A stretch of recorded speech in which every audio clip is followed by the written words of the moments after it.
চিকিৎসা শেষে লন্ডন থেকে দীর্ঘ 4 মাস পর দেশে ফেরার পর মেডিকেল বোর্ডের পরামর্শে পূর্ণ বিশ্রামে আছেন বিএনপির চেয়ারপারসন ও সাবেক প্রধানমন্ত্রী বেগম খালেদা জিয়া।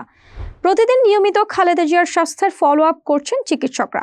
বিএনপির মিডিয়া সেলের সদস্য সাইরুল কবির খান জানিয়েছেন, বেগম খালেদা জিয়া ভালো আছেন। তিনি বলেন, গত মঙ্গলবার 6 মে লম্বা সময় ধরে বিমানে ভ্রমণ করেছেন চেয়ারপারসন। তার শারীরিক অবস্থা বিবেচনায় মেডিকেল বোর্ড পূর্ণ বিশ্রামে পরামর্শ দিয়েছেন। সেই অনুযায়ী এখন তিনি বিশ্রামে রয়েছেন।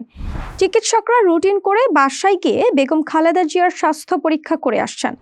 লন্ডন ক্লিনিকের চিকিৎসকদের পরামর্শ অনুযায়ী তার চিকিৎসা চলছে। বিএনপির চেয়ারপারসন মেডিকেল বোর্ডের সার্বক্ষণিক পর্যবেক্ষণে আছেন। খালেদা জিয়া সুস্থ আছেন, পরিবারের লোকজনের সঙ্গে আনন্দের সময় কাটাচ্ছেন।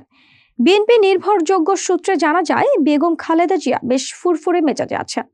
লন্ডনের ডাক্তাররা তাকে একটানা বসে না থেকে কিছুটা হাঁটা চলার পরামর্শ দিয়েছেন। বোর্ডের সদস্যরা নিয়ম করে বাসায় ফলো আপ করে যাচ্ছেন। খালেদা জিয়ার স্বাস্থ্যের সম্পূর্ণ দায়িত্ব তার ব্যক্তিগত চিকিৎসক ডক্টর AZM জাহিদ হোসেনের উপর।